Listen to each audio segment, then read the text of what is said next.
Hi guys, andito ako sa kotse. Hi guys, andito ako sa kotse. Tayo ay magpa-vlog dahil tayo ay magpapadala ng pera. Sweldo natin kahapon.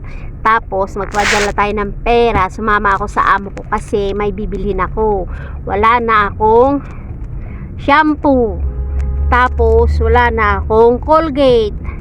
Marami akong wala, kaya bibili ako ng kailangan ko lang. Pero hindi talaga ako pumapayag na wala akong maipon, wala akong maitabi kada sweldo ko. Kaya kailangan talaga ay nagtatabi ako pag sweldo ko. Hindi ko yan pinapadala lahat. Hindi ko yan pinapadala lahat kahit papaano kada sweldo ay talagang hindi ako na wala akong maitatabi. O di ba? Kasi alam niyo yun, yung isang buwan yung pinaghirapan, tapos wala kayong maitatabi kahit magkano, di ba? Ang sakit nun sa dibdib ko. Andito ako na makulit na. Ayan, dito ako naghihintay kasi may pinuntahan yung amo ko. Bumili ay pinagawa yung kanyang singsing kasi sira na raw at ipapabawasan niya yata. Tapos sabi niya kung sasama ako, sabi ko hindi na ako sasama kasi mainit. Mainit ngayon, 32 degree dito sa aman ay November na, dapat malamig na.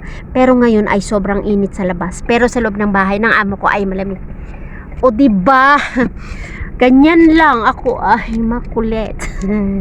Okay guys, kayo ba? Pumapayag ba kayo na wala kayong maitatabi kahit magkano man lang? Kailangan talaga. Pag sweldo nyo, huwag kayong pumayag na wala kayong maitabi sa sarili nyo. Bilhin nyo lang yung kailangan nyo. Pagkatapos, ipadala nyo sa Pinas yun, tama lang. Huwag kayong magpapadala ng sobra. Kasi pag napadala kayo ng sobra, aasahan kayo. O diba, ganun talaga mga tao sa Pinas. Kailangan ay magtipid, tapos magtabi kayo kasi hindi naman habang buhay ay OFW tayo, hindi habang buhay ay malakas tayo, kaya kailangan may natatabi tayo para sa sarili natin. Tapos tumatanda na tayo, 'di ba? Traffic ngayon, traffic against the light pa. O 'di ba, ang tagal nung amo ko. Ayun lang ang chika ko. Mamaya pag uwi ko, papakita ko sa inyo yung aking pinamili. Ewan ko kung sino magbabayad. Sana libre ako ng amo ko. Kasi pag kasi ang binibili niya kasing shampoo sa akin, hindi sa buhok ko, kasi naglalagas ang buhok ko pag siya ang bumili ng shampoo. Kaya ako talaga ang bumibili ng shampoo ko. 'Di ba? Matagal ko naman nagagamit 'yun. Siguro yung isang buwan, 3 buwan, 4 na buwan ko siyang nagagamit kasi mag-isa lang ako. Depende lang kung may kahati ako. Minsan kahati ko yung anak niyang lalaki ay wala diyan ngayon. Kasi iisa lang yung CR namin, kaya shampoo niya, shampoo ko. O, di ba? Alam nga, pagdamot mo yung shampoo mo, di ba? Pero minsan nangungupit ako ng shampoo nila. O ganun tayo, minsan ay mangupit tayo ng shampoo. Pag wala na ako shampoo talaga, ay nangunguha ako ng shampoo ng amo ko.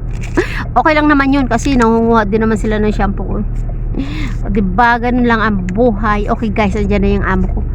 At papauwi na dahil magpapadala na nga tayo ng pera. Tapos bibili lang tayo ng kailangan ko. Bibili ako ng shampoo, napkin, yung mga mga gamit na kailangan. Tapos bibili ako ng ice cream, pagkain ko.